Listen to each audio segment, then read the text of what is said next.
Hi everyone. सो ये next lecture है जो भी हम क्वेश्चंस कंटिन्यू कर रहे थे उस लेक्चर का। चलो और क्वेश्चंस देखते हैं, थोड़ा आपके अच्छे से प्रैक्टिस हो जाए। ठीक है,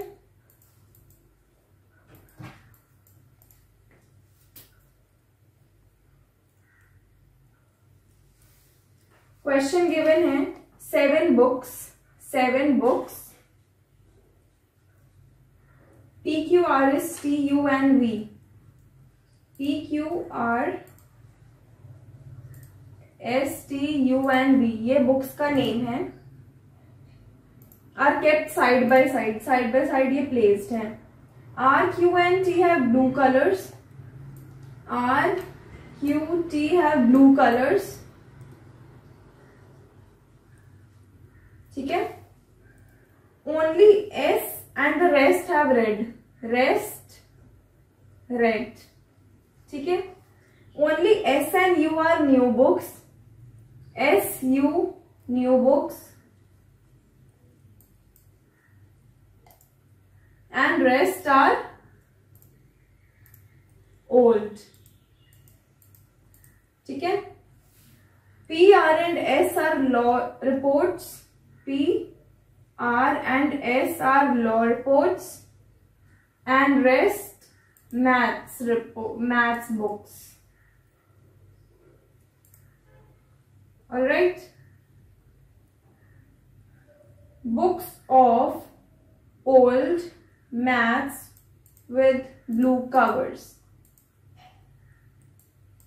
Books, you need to tell books of maths which are old with blue cover। All right, this is the question, you need to tell this। ठीक है, समझ आया क्वेश्चन क्या है? क्वेश्चन को रीड करो। 7 बुक्स हैं, P to V alphabetically order में वो लाइक रखी हुई हैं। उसमें से R, Q and T का ब्लू कलर है। सपोज हम यहाँ पे पूरा मेंशन करते हैं P, Q, R, S, T, U and V। उसमें से बोला है R, Q and T, यहाँ पे कलर है। R, Q and T का कैसा कलर है? ब्लू कलर है। और रेस्ट का क्या है? रेड, तो दैट मीन्स रेड है रेस्ट का। Got it? Then S and U are new books, S and U are new books, rest all are old। ठीक है, clear? Then P, R and S are law books, P, R, S are law, rest are maths books। ठीक है, this is category and this is new or old। Now what are we supposed to tell? क्या बताना है हमें कि books जो maths की हैं जो ओल्ड है और जिनका कलर ब्लू है। सिंपल, तो मैथ्स की है मतलब ये, तो ये एलिमिनेट कर दो। P एलिमिनेट हो गया क्योंकि ये लॉ की है, R एलिमिनेट हो गया, S एलिमिनेट हो गया। ठीक है, रिमेनिंग क्या है? ये सब। एक और फर्दर लेवल चलते हैं, जो ओल्ड है। अब ओल्ड कौन सी है? ये है, ठीक है, ये भी ओल्ड है, ठीक है, ये न्यू है तो ये कट होगा, एंड ये ओल्ड है। तो अभी क्या बाकी है? Q, T एंड V, ये रिमेनिंग है। और इन दी एंड क्या बोला गया है कि जिनका ब्लू कवर है, कलर था ना ब्लू कवर जिनका है। एक तो इसका Q का ब्लू है, देन T का ब्लू है, V का तो रेड है। तो that means answer of this question is Q and T। Q and T ही वो बुक्स हैं जो ये तीनों कंडीशन क्या करी है? सेटिस्फाई करी है। मतलब मैथ्स की बुक्स भी है, वो ओल्ड भी हैं और उनका कवर ब्लू है। इजी था, सिंपल था, समझ आया? 2 बुक्स इन द एंड आपका आंसर है। ऑलराइट, चलो moving on to next question. Next question में एक सीरीज गिवन है। सीरीज है 3,2 then 7, 4, 13,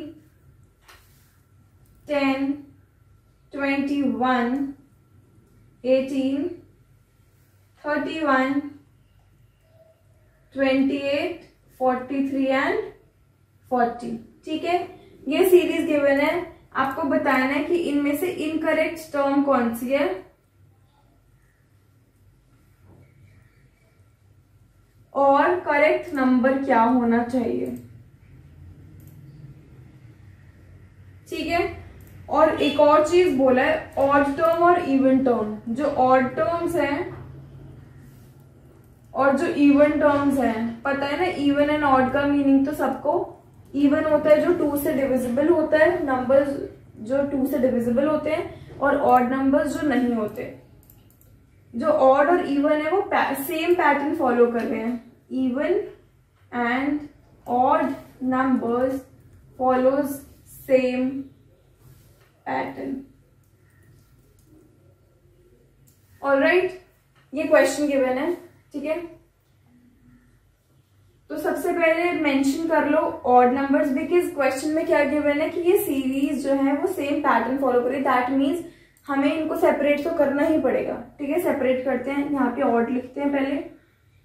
ऑड नंबर्स कौन से हैं? 3, 7, 13, 21, 31, 43। ये है ऑड नंबर्स। और इवन नंबर्स कौन से हैं? Even numbers are 2, 4, 10, 18, 28 and 40। Clear? तो ये चीज आपको गिवन है। तो चलो लेट्स स्टार्ट। इसमें देखते हैं 3 में क्या ऐड हो रहा है कि 7 आ जाए। 4 हो रहा है +4। ठीक है, देन 7 में क्या हो रहा है कि 13 आ जाए।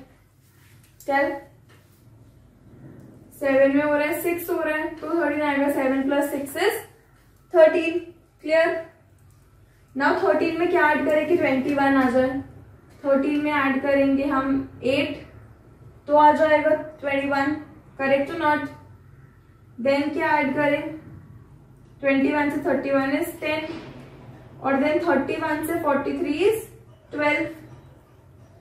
ठीक है, तो ये हमने देखा कि सिनेरियो है कि 4 है, फिर 6 है, फिर 8 है, फिर 10 है, फिर 12 है। तो दैट मीन्स एक पैटर्न हमारा फॉर्म हो रहा है। तो आई डोंट थिंक कि ऑड सीरीज में कोई गड़बड़ है। अगर गड़बड़ होती इन केस तो यहाँ पे या 9 होता या कुछ और होता, लेकिन यहाँ पे 8 है। दैट मीन्स 2 का गैप है। देखो 4 से 6 2 का गैप, 6 से 8 अगेन 2 का गैप, देन 8 to 10 अगेन 2 का, and then 10 to 12 is again 2 का गैप।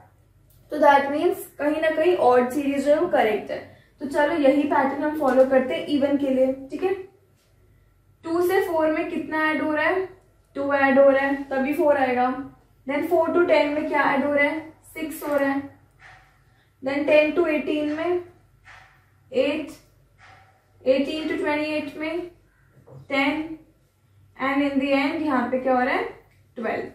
तो हमने एक चीज देखी, देखो ऐड तो सारे इवन नंबर्स ही हो रहे हैं, लेकिन द पॉइंट इज ये फर्स्ट वाला नंबर में यहाँ पे पहले 2 हो रहा है, देन 6 हो रहा है।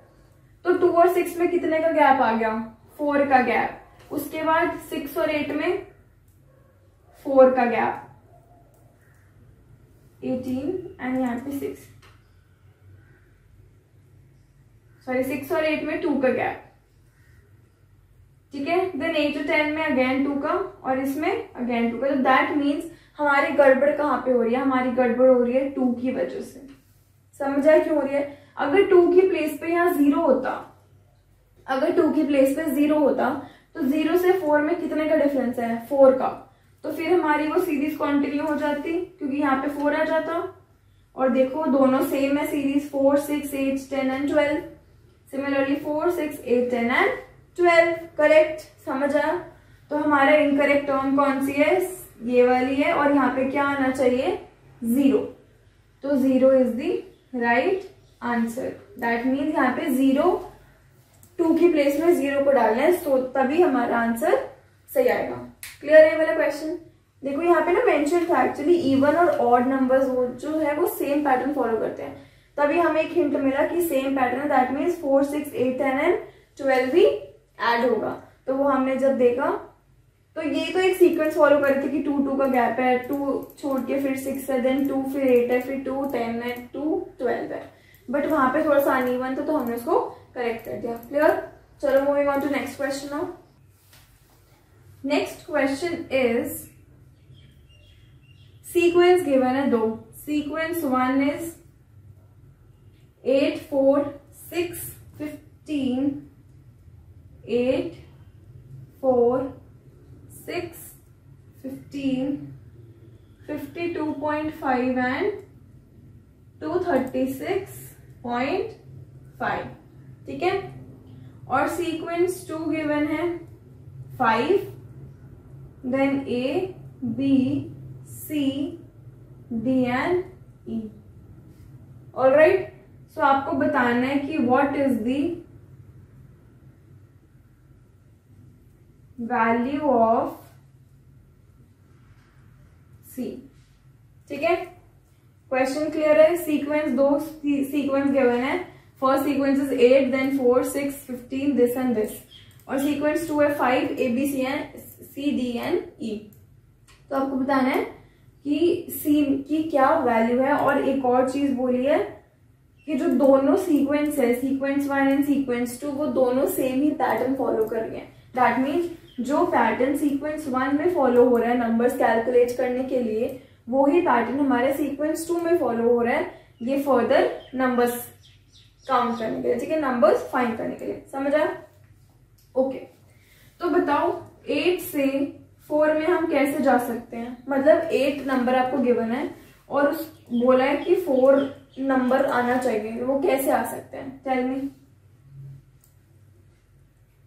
जब हम 8 में हाफ मल्टीप्लाई करेंगे तो 4 आ जाएगा ऑब्वियसली। 8 में हाफ जब करेंगे तो क्या आएगा? 4 आएगा आंसर। समझ आया? तो दैट मीन्स यहाँ पे तो हमारा 0.5 मल्टीप्लाई हो रहा है। ठीक है, करेक्ट। नाउ अब 4 है हमारे पास, 4 से हमें 6 पे जाना है, 4 से हमें 6 पे जाना है, तो अब हमें यहाँ पे क्या मल्टीप्लाई करना चाहिए कि हम 6 आ जाए हमारा? थिंक, क्या होना चाहिए? 1 होगा तो 4 1 जा 4, नहीं वो नहीं होता तो 1.5 लिखते हैं हम। 1.5 लिखा तो 15 4 जा 60 6। समझ आया? तो दैट मीन्स यहाँ पे क्या हो रहा है? 1.5 मल्टीप्लाई हो रहा है। समझ आया? पहले में हमारा 0.5 हो रहा है, देन हो रहा है 1.5। तो अभी हमें समझ आ रहा है थोड़ा सा कि 1 1 का एडिशन हो रहा है, तो यहाँ पे क्या होना चाहिए? 2.5 हमारे अकॉर्डिंग 2.5 होना चाहिए कि नहीं? ठीक है, तो जब हम 2.5 को 6 से मल्टीप्लाई करेंगे तो ऑब्वियसली हमें 15 ही मिलता है। You can calculate as well, आप कैलकुलेट करके देख सकते हैं। तो यहाँ पे 2.5 है, तो यहाँ पे क्या होना चाहिए? Multiply by 3.5 and similarly multiply by 4.5। Series समझ आई? बस ये निकाल लिया आपने कि 8 और 4, मतलब 8 से 4 में हमें कैसे कैलकुलेट करें हम? 0.5 का मल्टीप्लीकेशन करके। तो 4 से 6 कैसे आ रहा है? 1.5 का। अब हमें समझ आया कि एक एक इंक्रीज हो रहा है कि पहले 0.5 था, फिर 1.5, फिर आएगा 2.5 का मल्टीप्लीकेशन, फिर आएगा 3.5 एंड सिमिलरली 4.5। ठीक है, सीक्वेंस 1 का हमने पैटर्न निकाल लिया। अब बारी है सीक्वेंस 2 का निकालने की। तो सीक्वेंस 2 और सीक्वेंस 1 का पैटर्न तो सेम था, तो दैट मीन्स यहाँ पर भी क्या मल्टीप्लाई होगा? 0.5। तो जब 0.5 मल्टीप्लाई होगा 5 के साथ तो क्या आंसर आएगा? ए आ गया हमारा 2.5। क्लियर? जब हम 2.5 को 1.5 से मल्टीप्लाई करेंगे तो क्या आना चाहिए? उससे आपका बी आ जाएगा। क्या आ रहा है आंसर? 25 को 15 से करके देखो।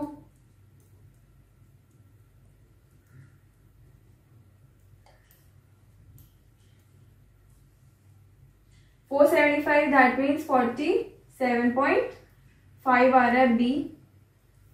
और ऐसे ही एक से 47 नहीं 4.75 आ रहा है बी। और ऐसे ही सी को कैलकुलेट करने के लिए यहाँ पे किससे मल्टीप्लाई कर देंगे हम? 2.5 से। तो आपका आंसर क्या आ जाएगा? 3.75 एक्चुअली। ठीक है, तो सी आ जाएगा आपका 9.375। तो सी आ जाएगा 9.375। 7 5। क्लियर। सीक्वेंस 1 का हमने पैटर्न डिटरमिन किया कि क्या पैटर्न है। ऐसी सिमिलरली सीक्वेंस 2 का हमने डिटरमिन किया। तो जब हमें ये चीज हमें समझ आ गई तो उसके बाद हमें सी मिल गया। सी फाइंड करना था। आप ऐसे डी भी फाइंड कर सकते हो, ई भी फाइंड कर सकते हो। ये जस्ट खेल है मल्टीप्लिकेशन का। मल्टीप्लाई करते रहो, सिमिलरली फाइंड करते रहो। कुछ भी बोल सकते थे, ई फाइंड करने के लिए बोल सकते। ठीक है, क्लियर। चलो moving on to next question. Next question is given है कि a person x from a place A. X person है, वाई पर्सन है। एक्स ने स्टार्ट किया अपनी जर्नी प्लेस ए से और वाई ने स्टार्ट की बी से। ठीक है। Set out at the same time to walk towards each other. मतलब एक्स अगर यहां से जा रहा है तो वाई उसके सामने से आ रहा है। ठीक है। और इन्होंने सेम टाइम पे अपनी जर्नी स्टार्ट की है। ये गिवन है। इसकी प्लेस है ए, इसकी प्लेस है बी। इसने बी से स्टार्ट किया। ठीक है। The places are separated by a distance of 15 kilometres. A और बी के बीच का डिस्टेंस है 15 किलोमीटर्स। ठीक है, ये गिवन है। X walks with uniform speed of 1.5 kilometre per hour. X की जो है वो यूनिफॉर्म स्पीड है, मतलब एक ही स्पीड है, उसकी कोई वेरिएशन नहीं है। और क्या स्पीड है एक्स की गिवन? 1.5 kilometre per our. ठीक है। ऐसे ही वाई की गिवन है। वाई ने स्टार्ट की इनिशियली 1 किलोमीटर पर आवर से in first hour. 1 kilometre per our से ये उसकी स्पीड थी फर्स्ट आवर में। देन सेकेंड आवर में वो बढ़कर कितनी हो जाती है? 1.25 किलोमीटर पर आवर। देन हो जाती है 1.5 in third our and so on. मतलब एक्स की तो एक कांस्टेंट है, 1.5 से ही वो चलता जा रहा है। लेकिन वाई की पहले तो 1 किलोमीटर पर आवर थी फर्स्ट आवर में। देन सेकेंड आवर में उसकी इंक्रीज कर ली उसने स्पीड अपनी 1.25 kilometre per our. Similarly third में उसने 1.5, मतलब कितने का डिफरेंस आ रहा है? 0.25 का। ऐसे ही फोर्थ आवर में कितनी होगी? 1.75 एंड सो ऑन। ठीक है, क्लियर। अब क्वेश्चन में क्या गिवन है? Which of the following is correct? दो सिनेरियो गिवन है। One is they take 5 hours to meet. They take 5 hours to meet. और सेकेंड गिवन है they meet midway between A and B. They meet midway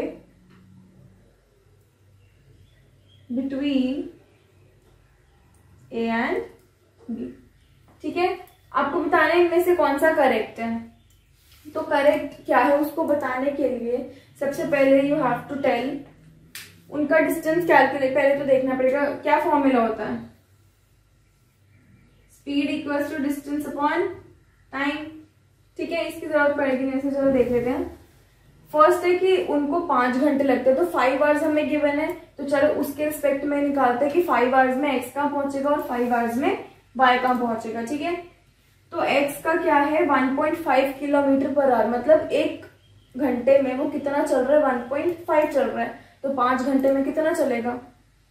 C 1 our में x कितना चल रहा है? 1.5 kilometres. यही होता है इसका मतलब। तो 5 आवर्स में कितना चलेगा? 1.5 इंटू 5 दैट मीन 7.5 किलोमीटर्स।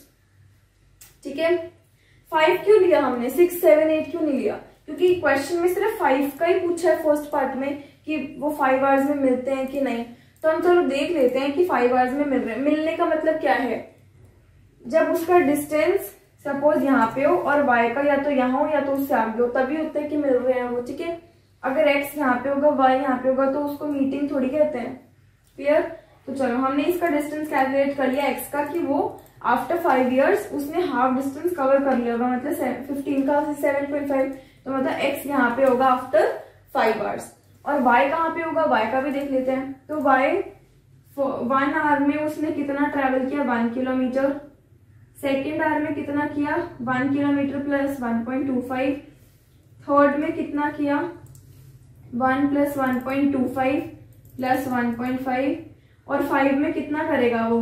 1 यहाँ पे लिख देती हूँ 1 kilometre plus 1.25 kilometre plus 1.5 kilometre plus 1.75 and fifth hour में करेगा 2, तो इसका टोटल सम भी आएगा कितना 7.5 किलोमीटर। तो दैट मीन्स वाई ने भी आफ्टर 5 आवर्स कितना ट्रैवल किया 7.5 किलोमीटर आफ्टर 5 आवर्स। और यहां पर भी एक्स ने कितना ट्रैवल किया आफ्टर 5 आवर्स, क्या डिस्टेंस है ये वाला 7.5। तो अभी हमें क्या समझ आया 7.5 प्लस 7.5 इज 15, तो दैट मीन्स यहाँ पे ये इनका मीटअप हो गया है, ये दोनों मिल चुके हैं, तो दैट मीन्स ये वाला क्या स्टेटमेंट करेक्ट है। ठीक है। और सेकेंड पार्ट बोला है कि दे मीट मिडवे, मिडवे मतलब एकदम सेंटर में, सेंटर में मतलब दोनों साइड से इक्वल डिस्टेंस कवर हो रहा है, तो क्या हो रहा है यस 7.5 यहां से कवर हो रहा है, 7.5 यहां से कवर हो रहा है, तो that means this is also correct. समझ आया क्यों करेक्ट है दोनों, सारा सिनेरियो हमने समझ लिया। क्वेश्चन में बोला था कि उनको 5 आवर्स लग रहे हैं मिलने में, तो हमने चलो देखा कि 5 आवर्स में दोनों कहाँ पे पहुंचेंगे, कैलकुलेट किया हमने, तो देखा कि 5 आवर्स में एक्स जो है वो 7.5 किलोमीटर ट्रैवल करेगा, और सिमिलरली 5 आवर्स के बाद वाई जो है वो 7.5 किलोमीटर आगे आ जाएगा।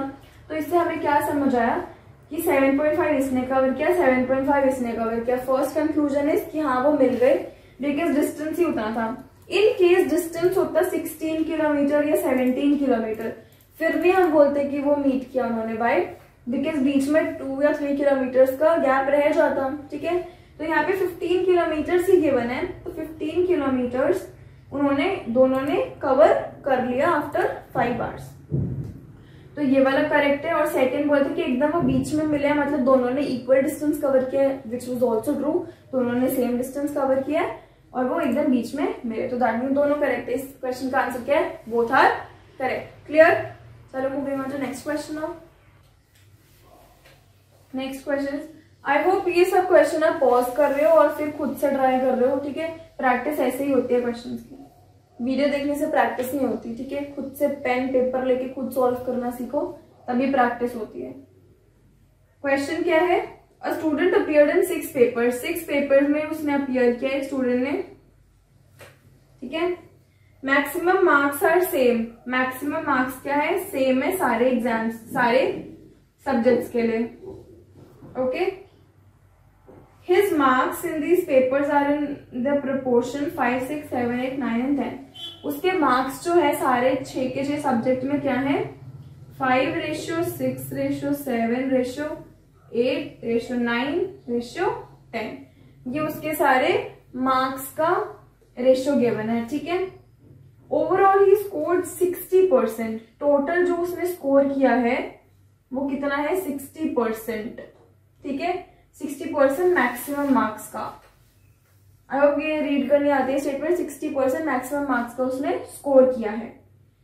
In how many numbers of paper did he score less than 60% of maximum marks.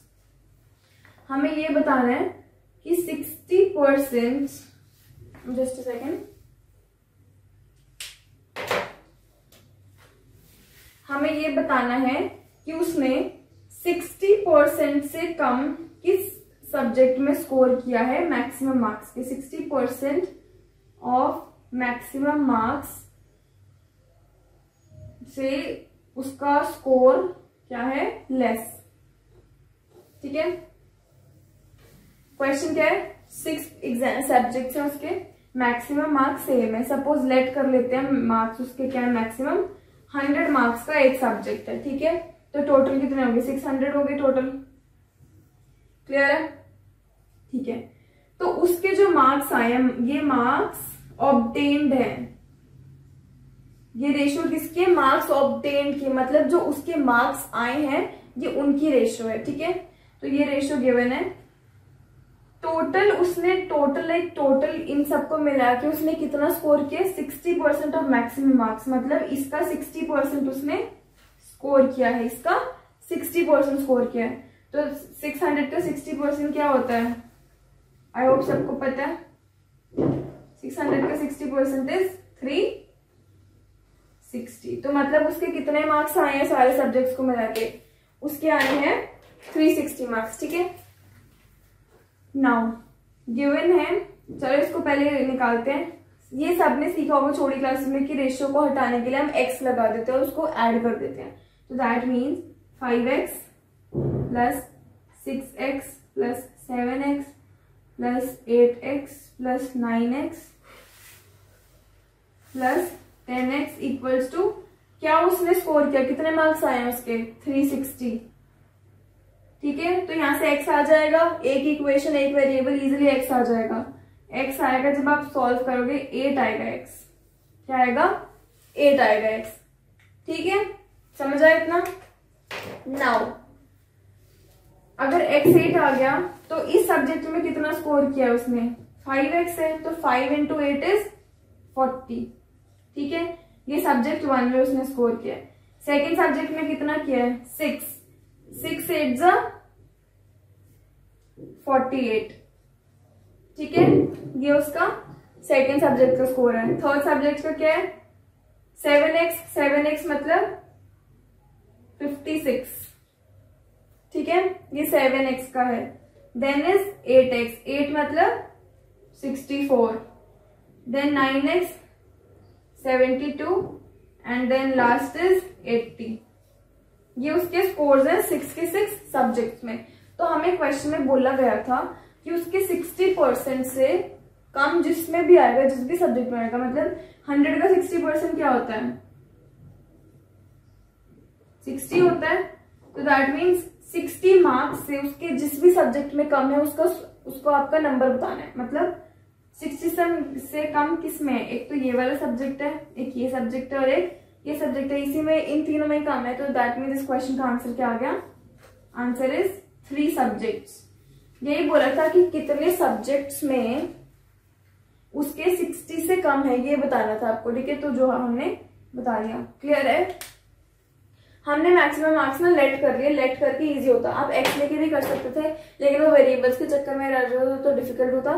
तो हमने क्या किया, मैक्सिमम मार्क्स को 100 लेट कर लिया एक सब्जेक्ट का। एक सब्जेक्ट के 100 है, तो 6 सब्जेक्ट के कितने होंगे? 600। तो 600 और फिर उसमें बोला गया कि उसके 60% आए थे 600 के। दैट मीन्स उसने टोटल स्कोर किया था, सारे सब्जेक्ट के टोटल स्कोर किया था उसके 360। तो 360 उसके टोटल थे। फिर बोला गया है ये उसके मार्क्स गिवन थे, तो ये मार्क्स गिवन है, तो हमने एग्जैक्ट उसके मार्क्स निकाल लिए इस इक्वेशन से। ये सारे उसके मार्क्स आ गए। फिर इन दी एंड बोला था कि किस किस सब्जेक्ट में उस कैंडिडेट के मार्क्स 60 मार्क्स से कम है। तो 60 से कम उसके 3 सब्जेक्ट्स में थे, तो वो आंसर आ गया। क्लियर? चलो देन एक लास्ट क्वेश्चन देख लेते हैं फिर हम। तो लास्ट क्वेश्चन है इस लेक्चर का। ये सेम क्वेश्चन जो हमने पहले किया था, याद है सबको? सिलोजिज्म 150 रूल्स अभी याद है आई होप सबको। बहुत अच्छे से वो सारा टॉपिक कवर किया था। तो ये उसी टॉपिक से एक क्वेश्चन है। स्टेटमेंट गिवन है, सम कैट्स आर अलमीरा, सम कैट्स आर अलमीरा, some almiras are chair, some almira are chairs, and last is all chairs are tables. All chairs are tables. ठीक है, कंक्लूजन गिवन है। First conclusion is some almiras are tables, some almiras are tables। और second conclusion given है, some cats may not be chairs, some cats may not be chairs। ठीक है, statement and conclusion, syllogism. ठीक है, तो क्या देखते हैं? सबसे पहले इनका जो असाइन्ड है एक्सपेंसेस वो दे देते हैं। सम में क्या होता है? 50-50, है ना। सम अगेन क्या होता है 50-50 और ऑल में क्या होता है 150 150। ठीक है, तो कंक्लूजन 1 देखते हैं। और एक और चीज, ये क्या कैसी स्टेटमेंट है, पॉजिटिव या negative? First one is positive, second one is positive because no, none, not ऐसा कुछ यूज नहीं हो रहा, और लास्ट भी क्या है पॉजिटिव। तो मतलब इन तीनों में से किसी के भी कॉम्बिनेशन से अगर कोई स्टेटमेंट बनेगी या कुछ भी बनेगा, एक से भी बनेगा, तो वो हमेशा क्या होना चाहिए, कंक्लूजन पॉजिटिव होना चाहिए। क्या होना चाहिए, पॉजिटिव। ये वाला कंक्लूजन पॉजिटिव है, यस ये पॉजिटिव है, और सेकेंड ये वाला पॉजिटिव है, no this is not positive. C may not आ गया, तो दैट मीन्स ये तो आप पहले ही क्रॉस कर दो, ये कंक्लूजन 2 तो सही हो ही नहीं सकता। ठीक है, कंक्लूजन 2 के लिए एक्सपेंस चेक करने की जरूरत ही नहीं है, ये गलत है। क्यों? लेकिन नेगेटिव स्टेटमेंट आ गया और हमने पढ़ा है पॉजिटिव का हमेशा क्या होता है, पॉजिटिव होना चाहिए स्टेटमेंट। ठीक है, चलो कंक्लूजन 1 चेक करते हैं। अलमीरा और टेबल, अलमीरा और टेबल कहाँ पे किस किस में आ रही है? अलमीरा यहाँ पे भी आ रही है, इधर भी आ रही है, और टेबल्स कहाँ है, इसमें। ठीक है, तो हमें ऐसे दो स्टेटमेंट होने हैं जिसमें कुछ कॉमन हो। सी ये बी और सी स्टेटमेंट जो है इसमें चेयर कॉमन है, दिख रहा है चेयर, और अलमीरा और टेबल फिर हम कैलकुलेट कर सकते हैं कि नहीं। ठीक है, बी और सी में देखो चेयर्स जो है वो कॉमन है, एक कॉमन एंटिटी होनी चाहिए ना, तभी फिर हम अलमीरा और टेबल का रिलेशन निकाल सकते हैं। ठीक है, तो हमें कॉमन एंटिटी मिल गई। फिर सेकेंड स्टेप होता है कॉमन एंटिटी का हमें एक्सपेंस चेक करना है, वैल्यू चेक करनी है। अगर तो उसकी 150 या फिर 50-100 या फिर 100-100 है, दैट मीन्स हम चेक कर सकते हैं, लेकिन उसकी 50-50 है तो नहीं चेक कर सकते। तो यहाँ पे क्या है, चेयर की 150 है, तो दैट मीन्स हम फर्दर आगे प्रोसीड कर सकते हैं। करेक्ट, ठीक है। तो यहाँ पे क्या, अलमीरा का क्या नंबर है 50 और इधर क्या है 50, तो दैट मीन्स कंक्लूजन में भी इनका क्या होना चाहिए, 50 होना चाहिए। अगर एक का भी 100 हुआ तो दैट मीन्स वो रॉन्ग हो जाएगा। तो यहाँ पे कंक्लूजन 1 में क्या है, सम मतलब क्या होता है 50-50। तो क्या देखा हमने, कंक्लूजन में भी 50-50 आ रहा है, तो दैट मीन्स क्या है, ये करेक्ट है। समझ आया कैसे करेक्ट है? देखो वापस से समझो, स्टेटमेंट गिवन है, देखा हमने पॉजिटिव है नेगेटिव है, पॉजिटिव है तीनों, तो दैट मीन्स कंक्लूजन में कुछ भी नेगेटिव नहीं हो सकता। अगर एक भी कंक्लूजन नेगेटिव है तो दैट मीन्स उसको आप एलिमिनेट पहले कर दो। तो हमने देखा सेकंड वाला एलिमिनेट हो गया क्योंकि वो नेगेटिव था। ठीक है, अब बचा फर्स्ट की बारी। अब हमें क्या देखना है, अलमीरा और टेबल का हमें रिलेशन बैठाना है। अलमीरा और टेबल बी और सी स्टेटमेंट में आ रहा है, बी और सी में आ रहा है, तो हमने देखा बी और सी में चेयर कॉमन है।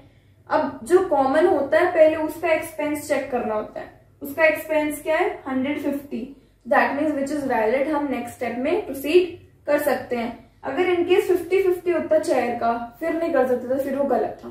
ठीक है, और लास्ट स्टेप है उनका एक्सपेंस, कि मतलब अगर अलमीरा और टेबल का 50-50 है तो उसका कंक्लूजन में भी 50-50 होना चाहिए, 100 नहीं होना चाहिए। तो वही चीज हमने देखी, यहाँ पे 50-50 है, तो that means conclusion 1 is correct. तो इसका आंसर क्या है, आंसर इज कंक्लूजन 1 फॉलोज।